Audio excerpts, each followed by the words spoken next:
So talk to me about getting into magazines. You got the biggest publication out there that covers a wide variety, everything from two-wheel and Do. four-wheel off-road. Yeah, How and do I I'll give get you into my magazines? I want to get I'll, myself visibility.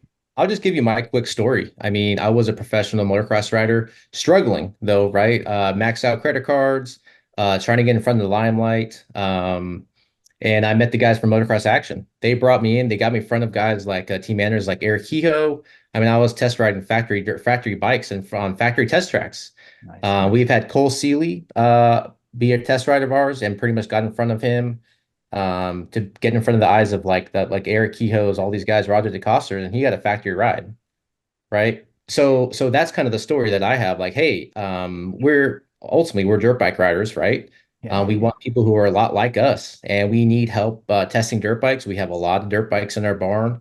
So ultimately, it's like, hey, if you're willing to help, want to get out there, get your hands dirty, work on dirt bikes, and a lot of pro riders aren't. A lot of pro riders aren't willing to kind of do the work on bikes, get testing in. And ultimately, like I created more income for myself. I got jobs within the industry, testing for durability for Yamaha. I got tons of unlimited free product. I got money sponsors all through MXA. And then I actually walked away from it, went to school, and then I got offered this job, right? Which I was an editor for MXA for 10 years. And it was the Wow. coolest job ever. Got to travel the world, ride every dirt bike imaginable. And now ultimately we're working for partners. I mean, right now we have MXA, we have probably 5 to 10 guys, a lot of pro guys, a lot of amateur pro guys just looking for some recognition. Where Brian Medeiros from Hawaii, I mean, he's not the fastest guy out there. He barely qualifies for the nationals, but he has a lot of support through Suzuki, through all these other companies because hey, he wants to help. He's a hard worker. He gets there early. So ultimately, it's like, hey, if you want to be a part of the team, we're willing to help you out as much as we can if that ego's dropped for the most part. So you were editor of MXA for 10 years. What caused you to publish a story? What in a story got your attention?